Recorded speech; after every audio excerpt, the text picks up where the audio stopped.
Hey guys, this video is way overdue, but you know what they say, better late than never.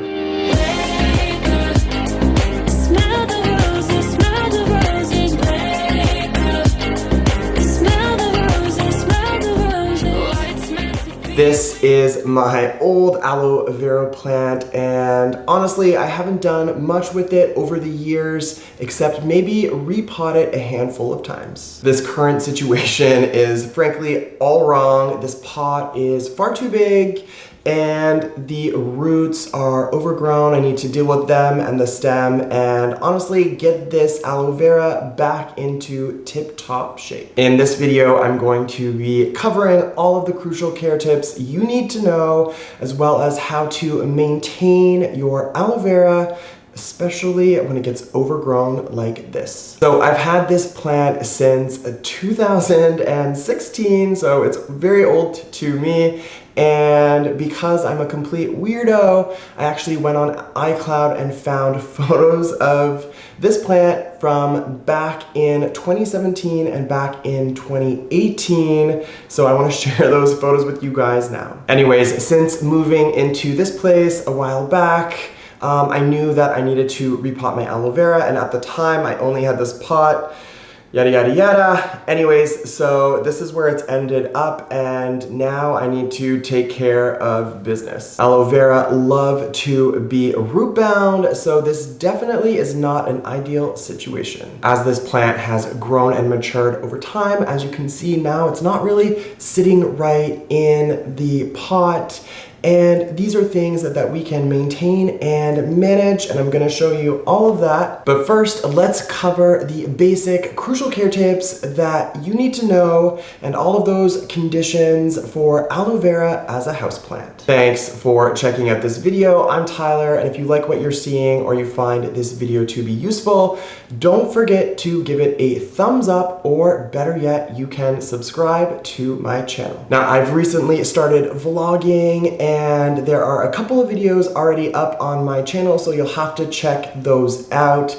This way you guys can get a view and a look at some of the behind the scenes and what I'm up to when I'm not filming my other YouTube videos. So just super quickly, some housekeeping. I plan on releasing these new vlogs on Mondays, and then I will continue as regular, releasing videos on Wednesdays and Saturdays. If you have any thoughts or comments on any of this, don't hesitate to leave a comment down below. It's greatly appreciated. So when it comes to lighting for your aloe vera plant, you want to provide the best and the most light you can indoors for this plant. With one small caveat, you don't want to place these guys right up against a glass door or a window, but the next best, most filled light spot you have, this might be inset slightly from a south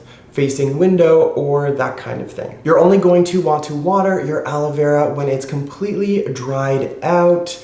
Then a good healthy watering is totally appropriate. Just make sure you remove any excess water that's collected from the saucer. If you haven't thought of fertilization when it comes to your aloe vera, you're not crazy. They're not really heavy or moderate feeders, so you know, if you're really keen on fertilizing them, what you can do is once a year you can provide them with the appropriate fertilizer in the spring. A liquid succulent fertilizer should get the job done. As far as soil mix or soil composition, it's all about drainage for the aloe vera, and as you can see, I've currently used some of these terracotta balls or leca balls along with some academa. And that's been working out wonderfully, but as I've already mentioned, this pot is way too big for this plant and it's got to go. If you're interested in more content like this,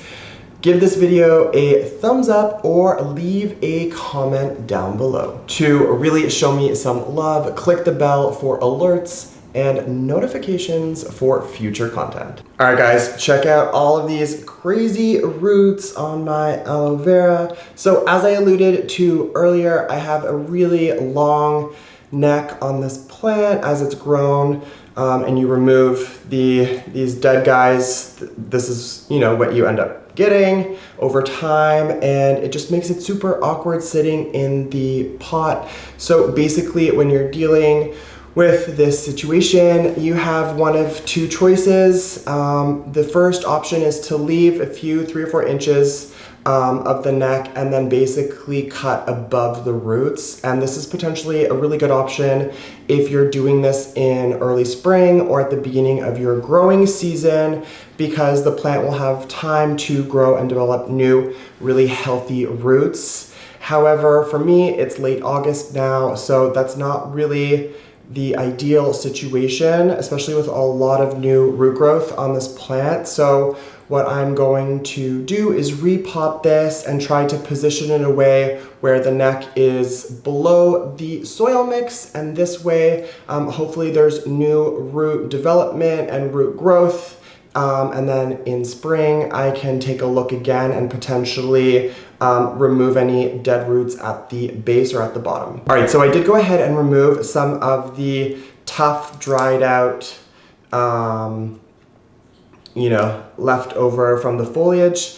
That way there's just some exposure for those new roots to grow and to come in. So, weird fact, I've heard and read recently that aloe vera gel makes for a really good natural rooting hormone. If you are aware of this or if you tried this technique, please leave a comment down below. I'm so curious to know what your whole experience has been with using aloe vera gel as a rooting hormone. All right, so like I mentioned, aloe vera do like to be root bound, so I'm actually going to be using this 7-inch nursery pot, and then obviously place it in this basket. The cool thing about this basket is these handles and the ledge will help keep the aloe vera plant just sort of sitting nicely and, you know, just supported.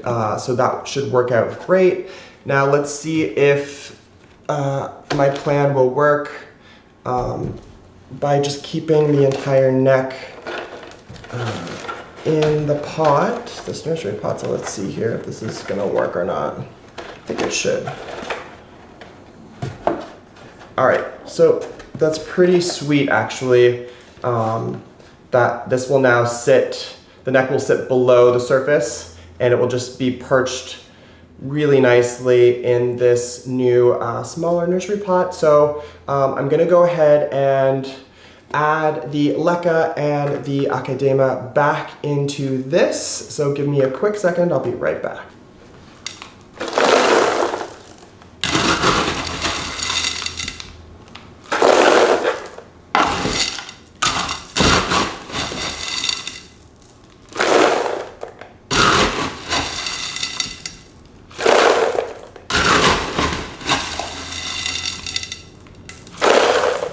Et voila, so that is looking much better. As you can see now, all the new growth is sitting at the base, or at the top of the pot, which looks much better. And in this basket, as you can see, it's a lot better supported. Still a little bit on a weird angle, but I'm sure as it grows in, that will sort of correct itself.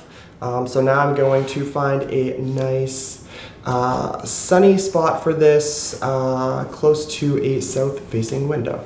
Well, that's it for me. Oh yeah, don't forget to give this video a thumbs up, or better yet, hit that subscribe button.